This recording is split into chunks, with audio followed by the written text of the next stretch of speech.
Paul Ticehurst is a geography teacher and an AST for thinking skills. Part of his role is to help other teachers incorporate those skills into their own classes. In this programme, we'll find out why thinking skills are useful, how to implement them, and highlight some of the pitfalls to watch out for. A couple of years ago now. We join Paul during an inset session for 6 trainee teachers. These activities are great fun. And for me as a teacher, yes, of course, I'm interested in all of these things. That's the professional in me. But the mercenary in me is interested in whether I'm having a good time and enjoying what I do. And the fact that these activities are good fun mean that I end up enjoying what I do. And that's what I get from it. I get a real buzz from it. Research indicates that where students have followed thinking skills programmes, either within subjects or within schools or whatever, is that achievement is definitely raised. And that has to be one of our aims. It increases students' participation. And again, this is one of the things that I think separates thinking skills from other activities. Every thinking skill, if it's going to work, must have 2 qualities, I think. One, they must encourage conversation and dialogue. So you can forget about having quiet classrooms. You're going to have classrooms that are quite noisy, and that's fine. Secondly, the good thinking skills activities that you set up will have ambiguity in them. A degree of sort of uncertainty in the answer, where the answer is not necessarily clear, and for the students to work out the answer through debate and discussion. And that's absolutely vital. A lot of the activities involve the students giving an opinion, but then justifying it. And as long as they can justify it, they're going to be right. Their opinion or their answer may be different to somebody else's, but as long as they can justify it. And because they can't, in that sense, be wrong, it's going to raise their self-esteem. Teachers ask questions all the time of students, and there is some value in that. I'm not going to sort of denigrate that. And also, we're asking students questions through written activities and all the rest of it. But actually, we've got to get a change of emphasis. We've really got to train students, educate students, to have the skills to ask questions themselves. And this is part of the thrust of what's going on here. Thinking skills, I think, is about the process of learning how you're learning something, and then being able to apply this to other areas. Well, thinking skills are being primarily aware of your own cognitive processes. So it's empowering students to think about how they're learning and to improve those skills. We're going to watch some students in a Year 8 class of mine. What we did was we used an activity in the class which was designed towards getting the students to test 2 things. One, to ask the questions, develop their questioning skills, and secondly, to encourage their visualisation skills. So what happened was that in the class, one student in each pair, they were put in pairs, one student in each pair was given the photograph. The student who didn't have the photograph, what they had to do was fire questions in the dark, and they had to build up a picture of this. The only condition was that the students who had the photograph could only answer to questions by saying yes and no. Is there any scenery in it? Are the people waiting for something? Is the population big? Massive. There must be over 3,000 people. There are lots of refugees by the looks of things. Have they gathered on the purpose of something tragic? Yeah. Would you like to live there? No, I wouldn't. It looks as if it's very dry and... Right, you might want to know whether they're rich or poor. Have you established that yet from the picture? Do you know whether it's a rich... OK, so that's something you could ask, so bear that in mind. What else do you want to know about the people? There's lots of people. They're all helping each other out. They're at rest. Think of any group of people anywhere in the world. What do you want to know about these people more than anything?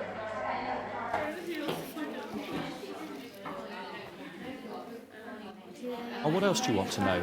Who they are and where they're from and what they're doing. Do you not want to know what the people are doing? You don't want to. Can I suggest maybe you do want to know what they're doing? I think you've got to find out what the people are doing in the picture, because that will give you a lot of other information that you can get. One point I will make is if you're going to have a debrief with the students at the end of it to talk about the strategy and the activity, what's your involvement going to be? What should your involvement be while they're doing the activity? Suggesting ways of asking questions and suggesting what questions might help them to progress. So prompting them. Yeah, prompting. Like I was doing. Yeah. Did you see how I was prompting? I just find that quite interesting when you watch yourself on there. I was saying, what was it I was saying? What question would you like to ask? I don't know. What question would you like to? a clue. And I was going to sort of typical teacher thing. I know what answer I want you to give me, and I'm asking a not very good question because you haven't got a clue where I'm coming from. And to me, I thought it was obvious that you'd want to know what people were doing. You know, if you know there are people, you'd want to know what they were doing. But it wasn't obvious to her. And even when I suggested that's what she wanted to know, she denied it. She said, no, I don't want to know that, which was fair enough, really. I have to say that with thinking skills, the advice is that you don't actually get involved. And in a sense, what do I do there? These girls, I thought, come to a bit of an impasse and they come to a block. And I became involved because that's what teachers do. But actually, all the advice is that you don't. What you do is you go around and listen. But consider what sort of help we often give anyway. Quite often it's, here's the answer and I'll move on over there. But try it. Try and keep not getting involved, making notes. And then quoting back to the students. When you do your debrief, students quite like it if you can quote back things they've said. You know, Mike said this sort of thing. And Mike's little face will light up and he'll be quite pleased that I've actually listened to what he said. He's doing it now, even though I haven't done it. Okay? Anything else? Anything else on there? There was I know Mike and Christina, you picked up on this.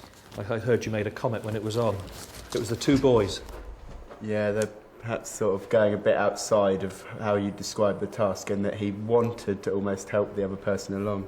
And I think by doing that as well, the other person was picking up on the sequence of questions and where it was going. And he was trying to still say questions that were closed questions. So the person asking questions was entirely following the activity, but the person answering them wasn't necessarily. Yeah, I found that fascinating. The one lad was sort of, he'd ask a question, a lad would give him the answer, and other information. Would you like to live there? No, I wouldn't, it's too dry, and so on. I don't think, there's not a problem with that. You know, they picked up a picture on it. In the video, it obviously went pretty well. I think perhaps in a real class, you might come across a slightly rowdier situation. Perhaps relax and allow for more noise levels. I've always tried to put open questions in the preliminaries, but I think I perhaps still steered people within the open questions, whereas I haven't fully allowed just free-rein discussion perhaps as much as I should have done. You'd have to be confident in your class control, but I think that actually it makes an easier lesson for you. And yeah, just a more diverse lesson. I think you learn more from it, from a lesson like that, than if you stood at the front dictating the whole class.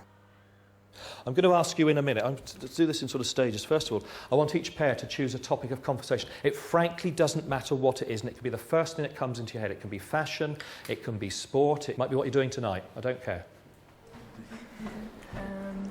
Christmas. Christmas. Brilliant. Christmas over here.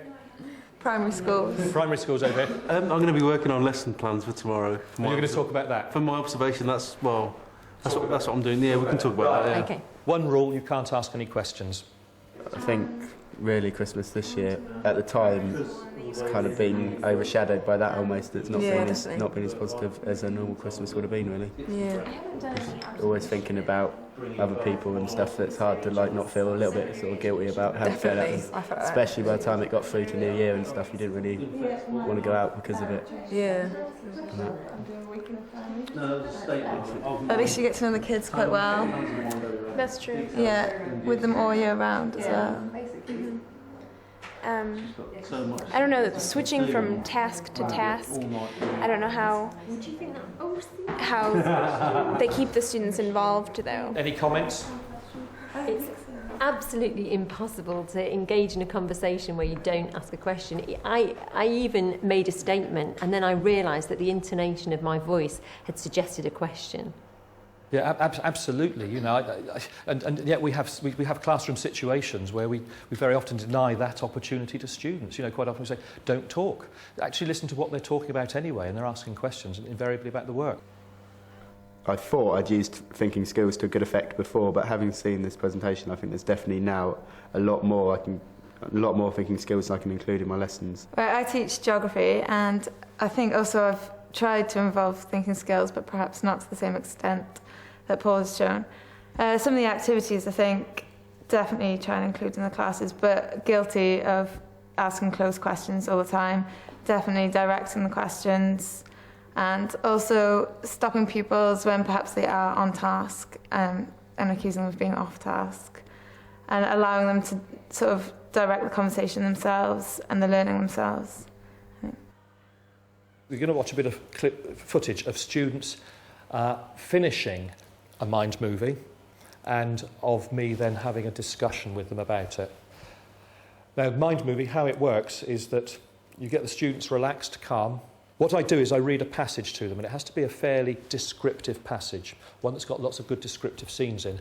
They are a director of a film, and they've gone to the cinema or television studio or whatever, and they're watching the film that they've directed for the first time. And as I read the passage out to them, they have to visualise the scenes. What we will see here is the end of it, me just finishing the reading of it, them waking up, and it is, you know, start stretching and everything, which is okay.